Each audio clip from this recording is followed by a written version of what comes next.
नमस्ते दोस्तों, स्वागत है आप सबका फिर से एक बार नए ब्लॉग में। तो दोस्तों कैसे हो? उम्मीद करते हो सभी अच्छे होंगे। जैसे कि आप सबको पता है, मेरे लाइफ में अगर एक दिन खुशियाँ आती है, अगर मेरी तबीयत एक दिन सही रहती है, ना जाने मेरी अपनों को ही इतना ज़्यादा तकलीफ क्यों होती है। मुझे सच में नहीं पता कि क्यों तकलीफ होती है। मैं किसी को नहीं टॉर्चर करती हूँ, लेकिन लोग मुझे मेंटली टॉर्चर क्यों करते हैं। पिछले कई दिनों से मेरी तबीयत इतना ज़्यादा ख़राब रह रही है, जहाँ मैं बच्चों को टाइम से खाना तक नहीं दे पा रही हूँ। ऐसी खाना बनाकर दे रही हूँ जो शायद कोई बड़े इंसान ना खा पाए। ना तो उसका रंग है, ना कोई रूप है, ना कलर है, मतलब खाना खाना नहीं लग रहा है। लेकिन बच्चे हैं, समझते नहीं है, माँ पर भरोसा करते हैं आंखों बंद करके, इसलिए खा लेते हैं, वो भी प्यार से, कुछ कहते तक नहीं है। तो आज फाइनली मेरे लाइफ में फिर से एक बार दुख एंटर कर चुके हैं, लेकिन इस बार मैं पहले जितना नहीं टूटूंगी, क्योंकि मैं देख लिया टूट के ना अब मैं थक चुकी हूँ। अब मेरा खुद का भी मन नहीं करता कि मैं और टूटूं, क्योंकि टूटने के लिए कुछ बचा ही नहीं है।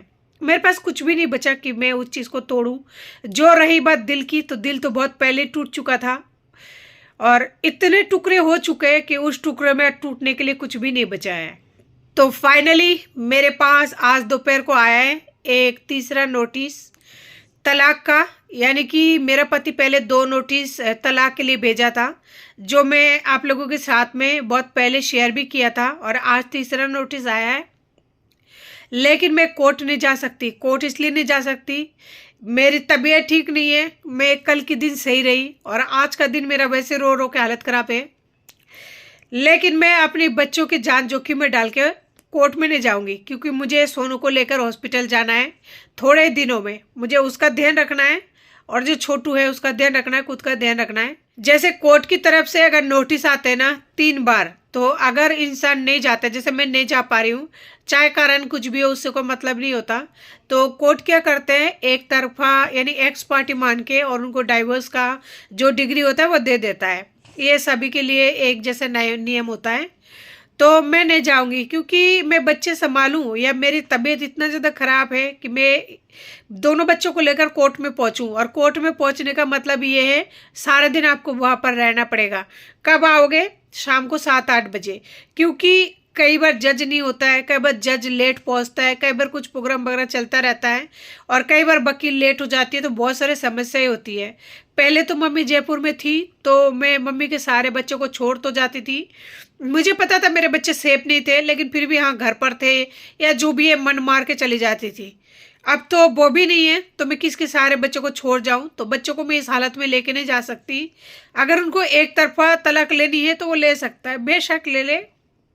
वैसे भी उस रिश्ते में कुछ रह नहीं गए, और मैं उस चीज़ के लिए कभी मना नहीं करती हूँ कि आप एक तरफा तलाक मत लो। बस मैं तो इस चीज़ का इंतज़ार कर रही थी कि बच्चों को थोड़ा सा मेंटेनेंस मिल जाए। मेंटेनेंस मतलब मुझे कुछ भी ना दो, मुझे कुछ चाहिए भी नहीं, बस बच्चों को, दोनों बच्चों को थोड़ा सा भी दे देते ना, तो उनका ट्यूशन का खर्चा, स्कूल का फीस निकल जाता। कोई बात नहीं, अगर उनका ट्यूशन का खर्चा, स्कूल का फीस नहीं निकलता है, सरकारी में भर्ती करा दूंगी। सरकारी स्कूल है ना। मैंने 2 बार आरटी का फॉर्म भरा था। आप लोग जानते होंगे आरटी का फॉर्म क्या होता है। मैंने 2 बार भरा था, लेकिन बोलते हैं ना, जिसका नसीब में कुछ ही नहीं होता तो उसको कुछ ही नहीं मिलता है। 2 बार फॉर्म भरने के बावजूद भी है ना, मेरा सोनू का नंबर नहीं आया। और पिछले साल मैंने छोटू का भी भरा था, और उससे पहले मैंने सिर्फ सोनू का भरा था, यानी 2 साल भर दिया मैंने, तो नंबर नहीं आया। तो ठीक है, अगर उनको तलाक मिल रही है, क्योंकि 2 बार उन्होंने भेज दिया है, 2 बार उन्होंने भेज दिया है नोटिस, बस ये तीसरी बार था, तो तीसरी बार मैं जा नहीं पाऊंगी, और ये फाइनल है। तो कोई बात नहीं, जो होगा माथे पर भगवान है, जो करता है वो अच्छे के लिए करता है। और रही बात, मैं मेंटेनेंस के लिए जो भागादौड़ी कर रही थी, इसी वजह से कर रही थी कि दोनों बच्चों को थोड़ा सा ट्यूशन की फीस वगैरह हो जाए। तो कोई बात नहीं, सरकारी में करा दूंगी। और मेरे बच्चों के नसीब में अगर पढ़ना लिखना लिखा होगा तो पढ़ लिख लेंगे, और नहीं लिखा होगा तो नहीं लिखेंगे। वैसे भी मैं ही उन दोनों का दुनिया हूँ, और मेरे अलावा और कोई भी नहीं है। और आजकल यूट्यूब पर भी एक चीज़ बहुत ही सच है, सच है। मुझे पता है बहुत लोगों को बुरा भी लग सकता है ये बातें। कुछ ऐसे वीडियो अगर लोग बनाते हैं ना, कुछ ऐसे वीडियो, तो उनका चल जाता है। और एक सिंपल तरीके से, सादा तरीके से अगर वीडियो बनाओगे ना, तो कोई भी देखना पसंद नहीं करता, ना कोई देखता है। साल भर मेहनत करने के बावजूद भी है ना, कुछ लोगों का जो है 1000 सब्सक्राइबर नहीं हो पाता है। अभी जो लोग 1000 सब्सक्राइबर पूरा करते हैं ना, उनको पता है कितना तकलीफ होती है, कितनी मेहनत लगती है। तो इसलिए ईमानदारी के रास्ते पर कहीं भी सक्सेस नहीं मिलती है। ये सब कहने की बातें, भगवान है, कोर्ट कचहरी है, मतलब जो भी है सब कुछ कहने की बात है, कुछ भी नहीं है हकीकत में, कुछ भी नहीं है। क्योंकि जब खुद पर बीतती है ना, इंसान खुद कुछ करता है तो पता लगता है।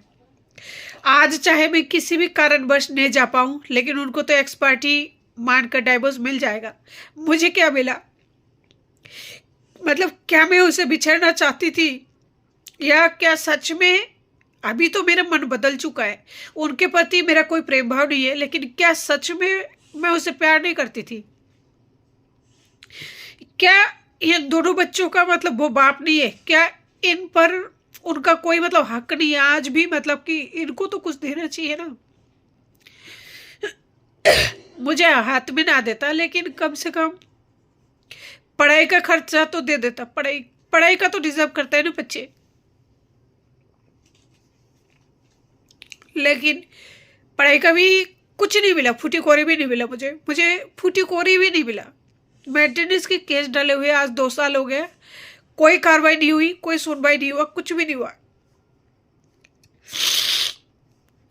मेरी माँ ने मुझसे गद्दारी की, मेरी खुद की माँ जिसने जन्म दी उसने गद्दारी की मेरे से। सारा जमीन जायदाद मेरे बहन को दे दिया, सब कुछ। ऐसी बात नहीं है कि नहीं था, सब कुछ दे दिया। मेरी सास ने मुझे ये कहकर कुछ नहीं दिया कि तू अदर कास्ट की है, तू बंगालन है, तू बंगाली है। मेरे सास ने मुझे इसलिए नहीं दिया, उन्होंने मुझे इसलिए वंचित रखा। मेरे पापा ने मुझे कुछ इसलिए नहीं दिया क्योंकि मैं बेटी हूं, उनको बेटा चाहिए था। पति ने भी तलाक का केस लगा दिया, 2 बार नोटिस आया, ये तीसरी बार फाइनल था। मैं नहीं जा पाऊंगी, कल नहीं जा पाऊंगी, मुझ में ताकत नहीं है, बहुत ज़्यादा तकलीफ हो रही है मुझे, मेरी तबीयत बिल्कुल ही ठीक नहीं है।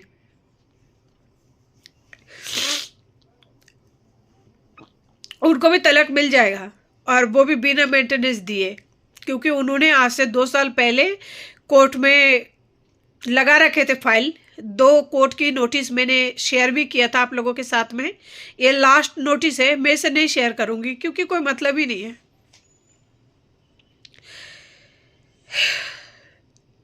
यही होती है दुनिया की सच्चाई, यही होती है मेरी सच्चाई कि मैंने उस बंदे के साथ में 15 साल रिलेशन में थी। एक लड़की मेरी खत्म हो गई, कैसे खत्म हुई वो मुझे पता है। मेरे पड़ोस में जो लोग हैं जिनका खुद का मकान है उनको पता है, बस मैं बोल नहीं सकती यहाँ पर, और मैं कहीं भी नहीं बोल सकती, ना मैं बोलूँगी ये बात को जिंदगी भर, क्योंकि मुझे उस बंदे से आज भी कोई मतलब नहीं है। ठीक है, वो चला गया अपनी ज़िंदगी में, जहाँ भी रहे खुश रहे, मुझे उससे कोई मतलब नहीं है। लेकिन बस मुझे बच्चों के लिए दुख होता है कि यार जो मेरी माँ बाप ने मेरे साथ किया, उस बंदे ने भी अपने बच्चे के साथ में वही किया।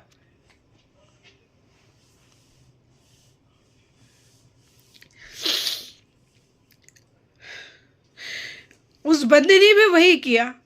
मुझे ये उम्मीद नहीं थी कि वो ऐसा करेंगे। कम से कम मुझे कुछ मत दो, मुझे कुछ भी नहीं चाहिए। बच्चों का पढ़ाई का खर्चा, कम से कम दोनों बच्चों का पढ़ाई का खर्चा मुझे मत दो, किसी एक स्कूल में ये उनको डिपॉजिट कर दो उनके नाम पर, या कुछ तो दे दो यार, बच्चा है वो। इस दुनिया में लाने वाला बच्चों को मैं अकेली तो नहीं हूं ना। लेकिन गलत ना करते हुए भी दुनिया समाज के नजरों में भी मैं गलत हूं। मेरे बच्चे जो तकलीफें झेल रहे हैं वो अलग चीज है, लेकिन उनको पढ़ाई से भी वंचित कर दिया गया। इतने छोटे बच्चे हैं, मैं उनको छोड़कर कहीं काम पर नहीं जा सकती। इस दुनिया में कोई किसी का नहीं है। जब अपने अपने को इस तरह से तकलीफ देता है तो दूसरे का तो उम्मीद तो दूर की बात, नाम लेना पाप है।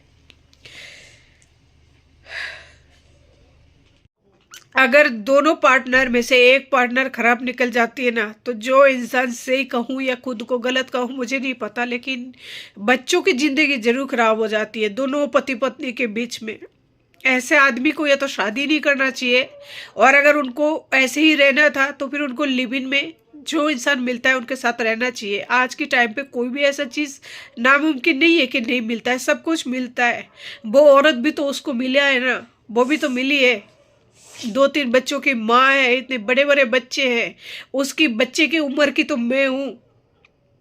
लेकिन फिर भी उस औरत को तो क्या ही बोलूँ, उसको गाली देना भी मेरे लिए गलत ही होगा, क्योंकि उसका क्या गलती है। जब जन्म देने वाले बाप को यही याद नहीं है कि मेरा बच्चा है, आज वो तलाक का 3रा नोटिस भेज दे उस बंदे ने, एक बार उसका हाथ नहीं कपा उस मतलब टाइप कराते हुए कि मेरे बच्चे को प्रति एक बार तो देख लूँ मैं। उसको हकीकत पता है कि ना तो इसको इसकी माँ ने प्यार किया, ना इसके बाप ने प्यार किया, ना तो इसका भाई है, ना कोई सगे संबंधी है, कोई नहीं है इसका।